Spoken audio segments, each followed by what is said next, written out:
लाली बाबरकत नाम में आप सबको सलाम। हालेलुया। खुदावंद आपको बरकत दे। आज फिर हम खुदा का जिंदा कलाम सुनेंगे और आप बरकत पाएंगे। और आज मेरा टॉपिक है कि मैं क्या करूं कि हमेशा की ज़िंदगी का वारिस बनूं। आमीन। हम वर्स देखेंगे लूका की अंजील 18 बाब, जिसमें लिखा हुआ है कि एक सरदार यीशु मसीह के पास आया और उसने कहा, ए नेक उस्ताद, मैं क्या करूं कि हमेशा की ज़िंदगी का वारिस बनूं। आमीन। अजीज़ों, हमें कुछ हासिल करने के लिए, हमें कुछ पाने के लिए कुछ करना पड़ता है। और इसी तरह ये दौलतमंद जो शख्स था, इसने दौलत हासिल की है, इसने काम किया है और अब इसकी ज़िंदगी में इसके दिल में ये सवाल आया कि मैं क्या करूं कि हमेशा की ज़िंदगी का वारिस बनूं। और इसने यीशु मसीह से क्वेश्चन किया है कि मैं क्या करूं ए नेक उस्ताद कि हमेशा की ज़िंदगी का वारिस बनूं। तो अजीज़ों, हमेशा की ज़िंदगी जो है हमारी इन तमाम उन चीज़ों से हमारे लिए आम है जो दुनिया में हम काम करते हैं। हो सकता है आपने अपनी तालीम मुकम्मल करके डिग्री हासिल कर ली है, आपने खूबसूरत घर बनाने का आपकी ज़रूरत थी और आपने खूबसूरत घर बना लिया है, आपने बहुत सारा पैसा जमा कर लिया है, या आपने अपने बच्चों की शादियां कर ली और अब फारग हैं। लेकिन इन सब चीज़ों से अहम जो है वो ये है कि क्या मैं क्या करूं कि हमेशा की ज़िंदगी का वारिस बनूं।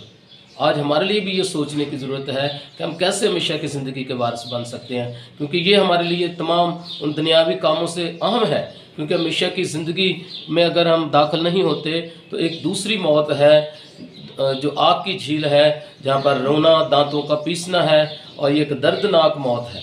अगर हम हमेशा की ज़िंदगी के वारिस नहीं बनते तो फिर हम दूसरी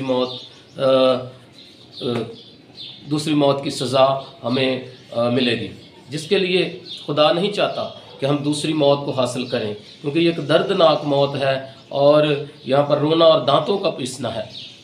मुझे एक ईमानदार फैमिली की बेटी ने कहा कि उसने ख्वाब में एक तपश को देखा है। उस आग को नहीं देखा जो जहन्नम की आग है, उस झील को नहीं देखा, लेकिन उसने एक तपश को महसूस किया। तो उसे आवाज़ आई कि ये आप लोगों के लिए नहीं है। ये सच है जिसो कि ये खुदा के लोगों के लिए आग नहीं है, ये उन नाफरमान रूहों के लिए है, उन गुनाहगार लोगों के लिए है जो खुदा को छोड़ देते हैं, जिन्होंने खुदा के कलाम पर अमल नहीं किया, उनके लिए ये मौत है। तो आपके लिए ये दूसरी मौत नहीं है, बल्कि खुदा चाहता है कि आप हमेशा की ज़िंदगी के वारिस बने। और दूसरा, जब उसने यीशु मसीह ने उसको वेरी सिंपल जवाब दिया, उसने कहा कि हुक्मों पर अमल करो तो तुम हमेशा की ज़िंदगी के वारिस बनोगे।